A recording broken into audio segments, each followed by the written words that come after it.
Good morning class 9 CBSE।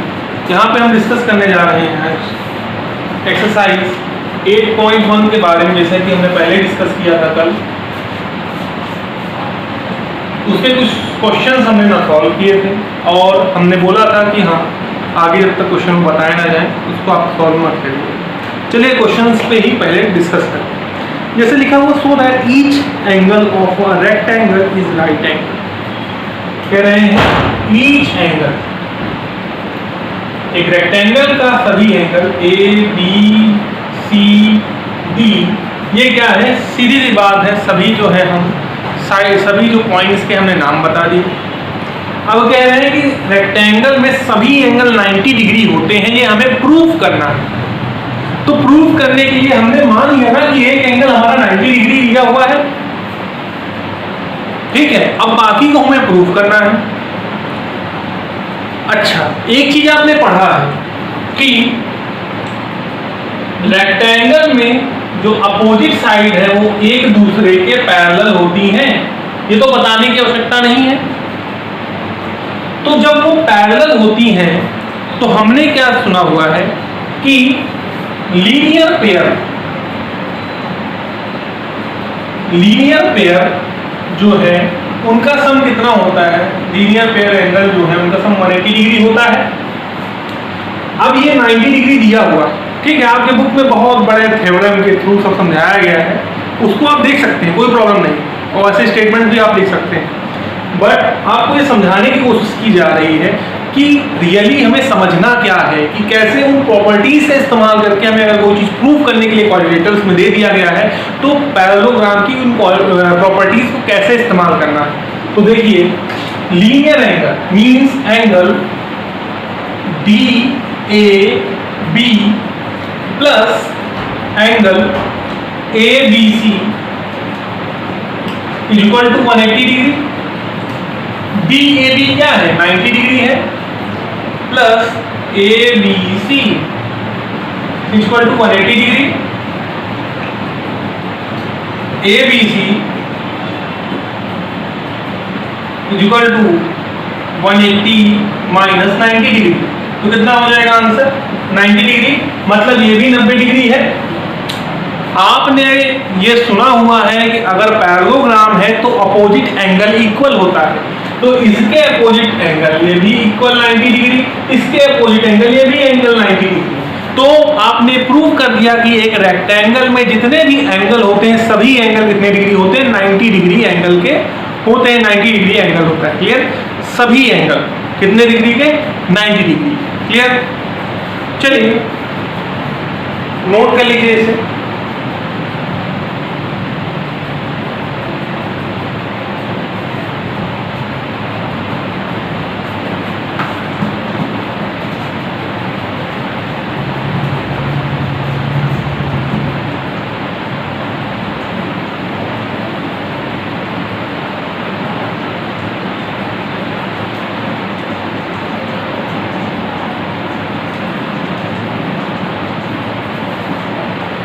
Next question दिया हुआ है, कह रहा है कि so that a diagonal of a rhombus are perpendicular to each other, कि डायगोनल जो है परपेंडिकुलर है एक दूसरे से, रोम्बस के डायगोनल। चलिए आइए फिगर बनाते हैं, रोम्बस ABCD।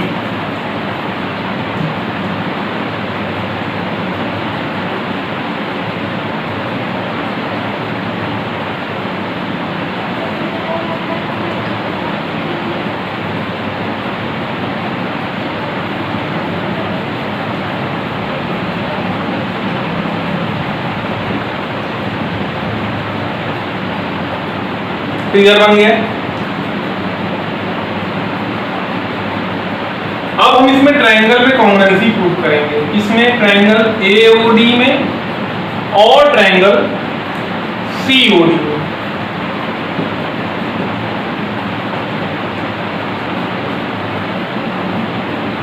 देखिए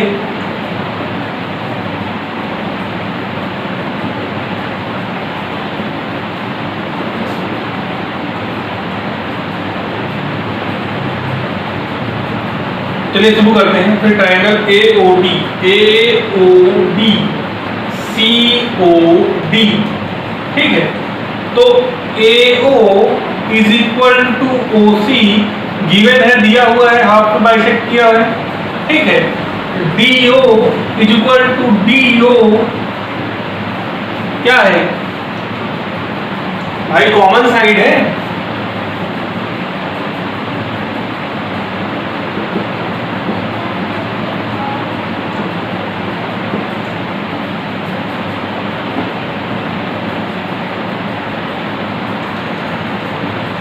AD is equal to CD।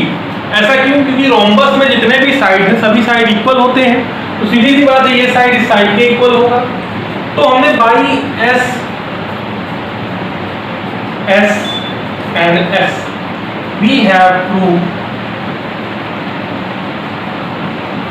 that triangle AOD is congruent to triangle COD, ठीक है। जब आपने कॉन्ग्रुएंसी प्रूव की तो आप ये बता सकते हो कि एंगल AOD COD के इक्वल है। कह सकते हो भाई CBCD से एंगल AOD और equal to angle COD, CPCD congruent part of the congruent triangle. अब ये दोनों क्या है, एक स्ट्रेट लाइन को फॉर्म कर रहे हैं, एक स्ट्रेट लाइन को फॉर्म कर रहे हैं। तो लीनियर पेयर के हिसाब से आपको पता है कि angle AOD plus angle COD is equal to कितना हो जाएगा, 180 डिग्री। अब COD को हम AOD लिख सकते हैं ना भाई, इक्वल है, तो हम लिख सकते हैं angle AOD equal to 180 degree. तो 2 angle AOD is equal to 180 degree. तो एंगल AOD कितना हो जाएगा, 180 डिग्री बाई 2 मीन्स 90 डिग्री हो जाएगा आपका एंगल। तो एंगल AOD मीन्स ये एंगल कितना है, 90 डिग्री है।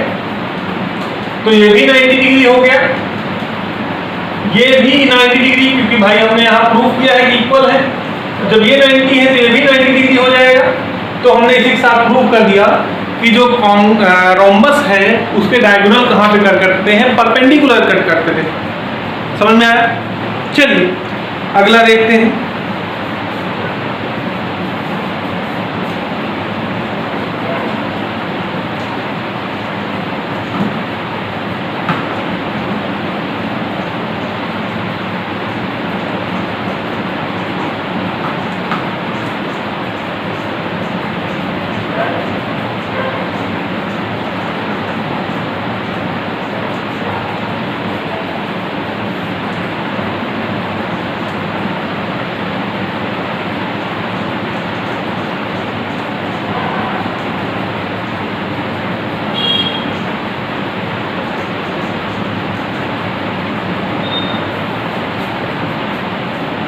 चलिए इसमें दिया हुआ है ABC is isosceles triangle in which AB is equal to AC and AD bisect exterior angle, ठीक है। तो अभी कह रहे हैं कि and CD is parallel to AB। अब प्रूव करना है कि DAC is equal to BC। तो पहले चलिए एक ट्रायंगल बना लेते हैं, तभी जाके अच्छे समझ में आएगा।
इसमें क्या करना है, इन दोनों एंगल्स को इक्वल प्रूव करना, ठीक है। अब ये दोनों आइसोसेलेस ट्रायंगल है, तो आइसोसेलेस ट्रायंगल है मतलब कि क्या होगा, सीधी सी बात है कि दो साइड इक्वल होंगी, एक साइड अनइक्वल होगा। तो चलिए देखते हैं, ABC is an isosceles triangle, ABC is an isosceles triangle, isosceles triangle है। चलिए तो अब प्रूव करना है कि एंगल DAC और ACB, ठीक है, एंगल DAC और BCA मीन्स ये एंगल इस एंगल के इक्वल है, ये हमें प्रूफ करना है। तो चलिए देखते हैं, angle AO angle ABC is equal to angle ABC is equal to angle ACB। ये एंगल इस एंगल के इक्वल है, पहले से बताया गया है, ठीक है। फिर हम कह सकते हैं कि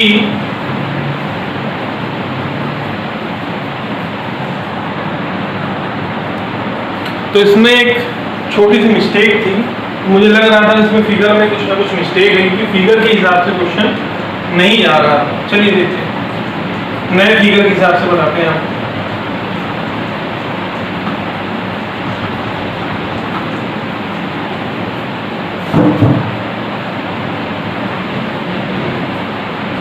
इसमें दिया हुआ है कि ABC is an isosceles triangle, AB equal to AC। चलिए देखते हैं, ये हमारा हो गया फिगर,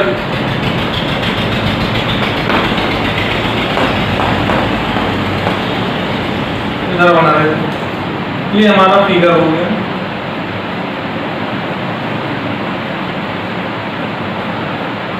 ठीक है। फिर एक डायगोनल है जो कि कट कर रहा है फिगर को। फिर उसके बाद क्या दिया हुआ फिगर में, ABCD, ABCB और यहाँ पे एक पॉइंट P। उसके बाद ये एंगल, इस एंगल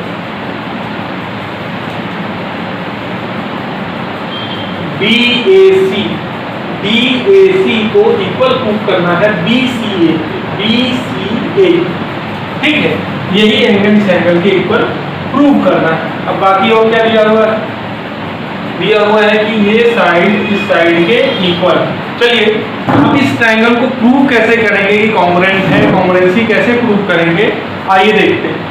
तो सबसे पहली चीज हमें याद रखना चाहिए कि ABC एक आइसोसेलेस ट्रायंगल है, तो AB जो है BC के इक्वल है, ठीक है, दिया हुआ है।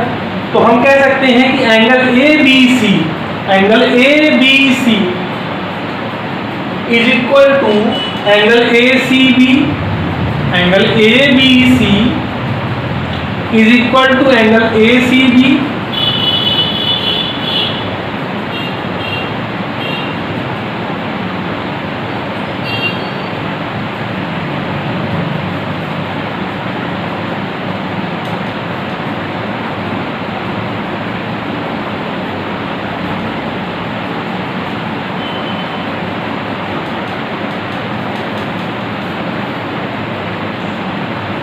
जी, तो कह रहा है angle ABC is equal to angle ABC is equal to angle ACB। भाई आपने पढ़ा हुआ है प्रॉपर्टी में, क्या पढ़ा हुआ है प्रॉपर्टी में, कि आइसोसेलेस ट्रायंगल है तो उसके अगर दो साइड इक्वल है तो उसके अपोजिट दो एंगल भी इक्वल होंगे, ठीक है। तो आप ये बता सकते हैं कि angle PAC is equal to angle ABC plus angle ACB। अच्छा, अभी दिक्कत आ रही होगी कि ऐसा हो क्यों रहा है। तो आपने एक प्रॉपर्टी पढ़ी थी कि एक्सटीरियर एंगल, अब ये ट्रायंगल के बारे में, exterior angle is equal to क्या होता है, sum of opposite interior angle. उसी प्रॉपर्टी के हिसाब से इसे किया गया है। प्रॉपर्टी आपने पढ़ा हुआ है कि exterior angle is equal to sum of interior angle, ठीक है। तो हम कह सकते हैं कि angle PAC is equal to angle PAC is equal to angle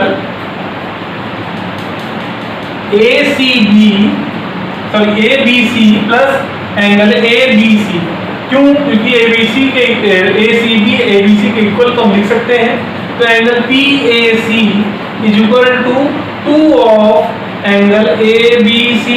निकल आया एंगल इतना आपने निकाल लिया, ठीक है। फिर अब जब ये आपका हो गया 0.1, ठीक है, ये हो गया 0.1 हो गया, पहला पॉइंट हो गया, ठीक है। अब कह सकते हैं PAC is equal to 2 of DAC, ठीक है। एंगल PAC किसके इक्वल है, 2 ऑफ एंगल DAC। बताया गया है कि ये एंगल जो है, ये जो लाइन है, इस कंप्लीट एंगल का बाइसेक्टर है। तो जब ये मान लीजिए एक पार्ट हो गया तो ये दूसरा पार्ट हो गया, ठीक है। तो जब एक पार्ट DAC हो गया, दूसरा पार्ट भी DAC के इक्वल ही है, तो हम 2 ऑफ DAC लिख सकते हैं ना PAC को प्रूव करने के लिए। ये हो गया। चलिए, अब जब हमने इतना प्रूफ कर दिया है, तब हम कह सकते हैं पहली और दूसरे पॉइंट को मिलाते हुए हम कह सकते हैं कि 2ABC is equal to 2DAC। यहाँ पे 2 और 2 कैंसिल हो गया। आप बता सकते हो कि angle ABC is equal to angle DAC, ठीक है। यहाँ पे आपने प्रूव कर दिया कि एंगल जो है ABC इक्वल है किसके, एंगल DAC के, ठीक है। लेकिन हमसे कहा था कि BCA को प्रूव करना था, ठीक है, BCA को। तो BCA को प्रूव करने में क्या दिक्कत है भाई, तो हमारा ABC किसके इक्वल है, ACB या BCA कुछ भी कह सकते हैं। तो angle BCA is equal to angle DAC, और इसी के साथ जो है आपके एंगल्स जो है प्रूव हो गए कि कैसे इक्वल है, ठीक है। नेक्स्ट इसमें क्वेश्चन दिया गया है कि ABCD इज अ पैरेललोग्राम। ये प्रूव करना है कि ABCD एक पैरेललोग्राम। देखिए, जैसा कि हमने प्रूव कर दिया है कि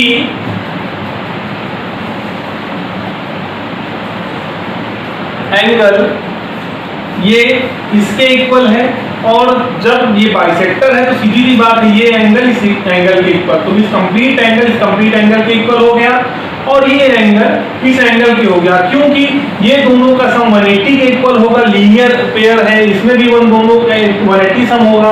आप माइनस करोगे सेम एंगल आएगा, तो ये दोनों इक्वल है। अपोजिट एंगल इक्वल है, ठीक है, साइड्स भी इक्वल हैं। इसका मतलब आप प्रूव कर सकते हो आसानी से ये क्या है, एक पैरेललोग्राम है। चलिए आगे बढ़ते हैं। एक प्रॉपर्टी रह गई थी, लास्ट प्रॉपर्टी है, इसको भी समझ लें, उसके बाद जितनी भी प्रॉपर्टीज में है इस चैप्टर में फॉर फर्स्ट एक्सरसाइज वो ओवर हो जाएगी। चलिए उस प्रॉपर्टी को समझ लेते हैं, फिर उसके साथ साथ आप क्वेश्चन एक समझ लेते हैं, फिर उसके बाद आप क्वेश्चन लगाइएगा 8.1 एक्सरसाइज की, और जहां कहीं पे भी आपको डाउट लगे, दिक्कत आए, उसको पूछिएगा, ठीक है। एक बात याद रखिएगा, फिगर्स का आपको खास ध्यान देना पड़ेगा। फिगर्स का ध्यान इसलिए देना पड़ेगा क्योंकि फिगर्स का ध्यान देना इसलिए आवश्यक है कि आपने अभी एक उदाहरण हमारे साथ ही देखा कि मैंने फिगर जो है एक दूसरे क्वेश्चन का देख के बना दिया, मुझे लगा कि वो दूसरे क्वेश्चन का है, ठीक है। और एक फिगर की मिस्टेक से क्या हो सकता है, क्वेश्चन पूरा गलत हो सकता है। और एक बात याद रखिएगा, कभी भी आप क्वेश्चन सॉल्व करिएगा तो उसमें सबसे बड़ी चीज है कि आप एक रफ फिगर जरूर ड्रॉ करिएगा। चाहे आप कॉन्ग्रुएंसी प्रूव कर रहे हैं, कुछ भी कर रहे हैं, एक रफ फिगर जरूर ड्रॉ करिएगा, और जो सारी चीजें दी हुई हैं वहां पे मार्क कर दीजिएगा। जब इतनी चीज आप कर देते हैं तो आप आसानी से समझ जाते हैं क्या क्या आपको मिला हुआ है और कैसा फिगर हो सकता है, संभावित फिगर, क्योंकि वो आप क्या कर रहे हैं, एक रफ फिगर बना रहे हैं, कंफर्म फिगर वो नहीं। चलिए आइए देखते हैं।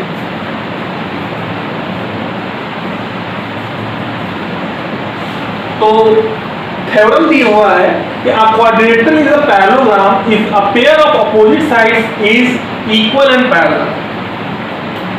क्या है कि एक क्वाड्रिलेटरल पैरेललोग्राम तब कहलाएगा जब उसके अपोजिट जो साइड है वो इक्वल हो और साथ ही साथ पैरेलल हो। ठीक है, कई बार ये शब्द पैरेलल सुना है। पैरेलल शब्द है क्या? जैसे कि आपने पैरेलल सुना है अभी कल ही के डिस्कशन में किसके बारे में कि ब्रह्मपुत्रा नदी और क्या कहते हैं गंगा नदी और पैरेलली मूव करती हैं, फिर कहीं मिलती नहीं है, फिर कहीं जाकर मिल जाती हैं। तो पैरेलली मूव करने का क्या मतलब है? पैरेलल मतलब क्या है? वो चीजें जो एक दूसरे को बाइफोकेट ना करें।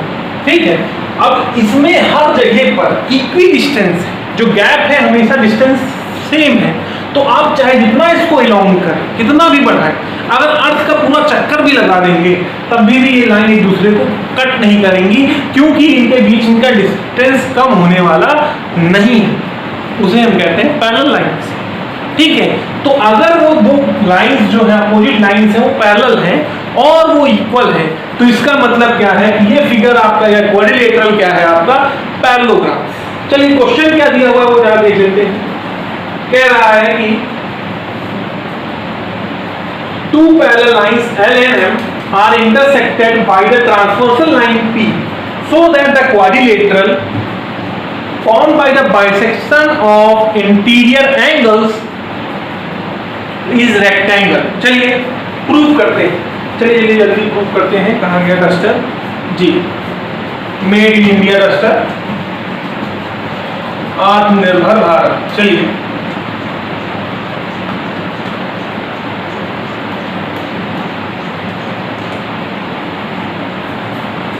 तो यहां पे दिया हुआ है फिगर, थोड़ा देख लेते हैं, बना देते हैं आपको अच्छा रहेगी। फिगर ऐसे ही बना देते हैं।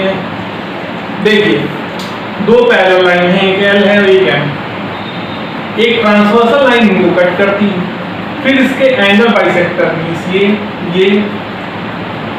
ये और ये एक दूसरे से जुड़ कर क्या है फिगर बनाते हैं।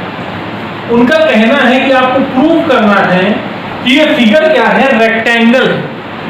ठीक है, अच्छा अब जरा नेमिंग भी कर देते हैं जब फिगर बन ही गया तो। ए बी सी और डी।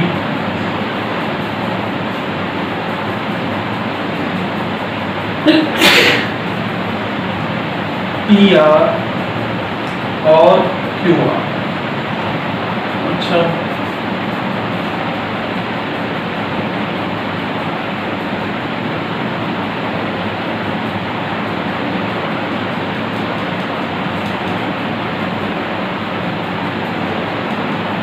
चलिए फिगर आपका बन गया, अभी कंप्लीट हो गया।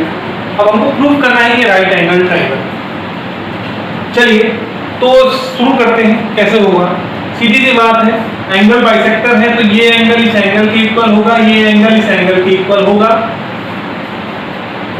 मींस ये कंप्लीट एंगल इस कंप्लीट एंगल के इक्वल होगा। ठीक है, जब ये कंप्लीट एंगल इस कंप्लीट एंगल के इक्वल है, मैंने 90 डिग्री सॉरी 90 डिग्री जैसा फिगर बन गया है, इसको 90 डिग्री इस फिगर जैसा हटा देते हैं, ऐसा रखो। चलिए ये कंप्लीट एंगल के इक्वल है। हमने पढ़ा है कि जो अपोजिट एंगल है उनका भी सम कितना होता है? 180 डिग्री। तो angle BCD plus angle BAD is equal to 180 degree. हमने बताया ये एंगल इस एंगल के इक्वल है।